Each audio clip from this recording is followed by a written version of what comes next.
In this tutorial in Cyberlink PowerDirector, we're going to look at how you can use an effect as a transition. And we're also going to show you how you can stack effects either inside the clip or on the timeline. You don't have to use a transition to make a transition, so we're going to show you how to do that with an effect. I'm going to click on the top in my categories and click on the effects. And then we're going to open up in the video effects subcategory a new one called open and close. Let's open that up. We'll give ourselves some more space here. So we have a host of effects that you can drop either on top of a clip or on an effect track. You can have up to 5 effect tracks in a project. But when we look at the options we have here, well, first of all, we'll drop them on the clip. We have the first categories, the first 3.5 lines, are opening effects. The last ones are closing effects. So let's just drop one on the track and see what happens. Let's take this movie one. We'll drop it right on our video clip. And you notice we have the little eye icon.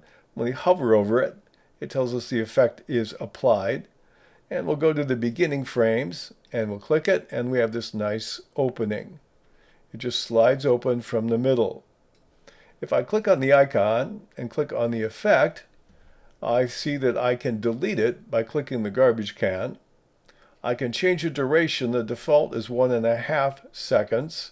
I can move it up, let's say, to 2, slow it down a bit.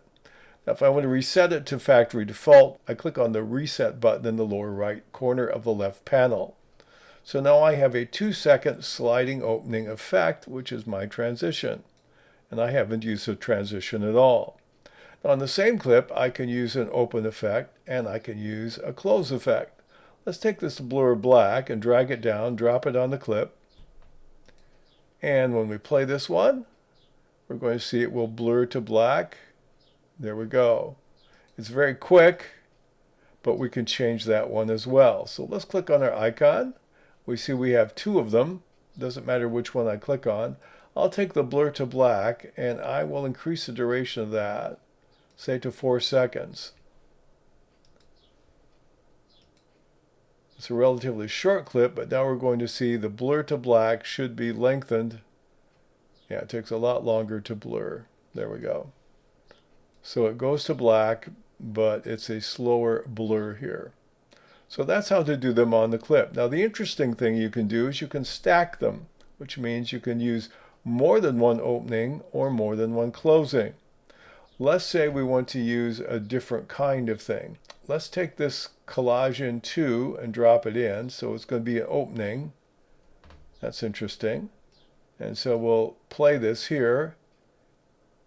And we see it both slides open and we have this collage effect. Now if we want to see them separately, I can click on the eye icon. And let's take the widescreen and make it not visible by clicking the box, the checkbox. It's still there. It's just not enabled. We disabled it. And so here we have the one effect. And here we have both of them.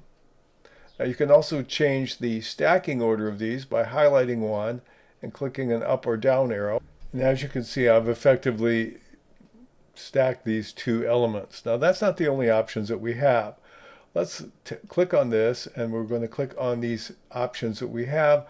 I'm going to take off this collage in 2. I have it highlighted. I'll just use a trash can to remove it completely. Now the other thing I can do with effects is I don't have to put them on top of my clip. I can put them on the effect track. So let's take another one. Let's try this one here. And we'll put it down and we'll simply put it on another track, an effect track.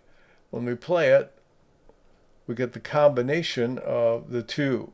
Now sometimes one will override the other, but you can see we have the opening from the center. We also have the mosaic blur. So we're combining the 2 effects into one by using one inside the track and one outside the track as well. We can do the same thing with closing effects. Let's take this one here, close 03. We'll drag it down toward the end of our video clip on an effect track. And when we play this one, we're going to see that it worked just like it did, as if it were embedded. It shoots up from the bottom, We have this blurry stuff, and then it's over. You can also stack these as well. Let's try combining it with another one. Let's try spin close. And sometimes they work well together, and sometimes they don't play well. Let's just experiment and see what we get here. And okay, yeah, they're working together. We have the spinning, and we also have the other effect. So you can stack these effects both within and without, or a combination of within and without, whether you want them on the clip or not. Now this will depend on if you're going to move the clip or edit the clip, and if you want to make sure that the effect tracks stay in the correct order. But those are two different options that you have. So your transitions are not limited to what you have in the transition room. You have these different effects, some of which are very nice, that you can use both on top of your clip or on an effect track in CyberLink PowerDirector 365.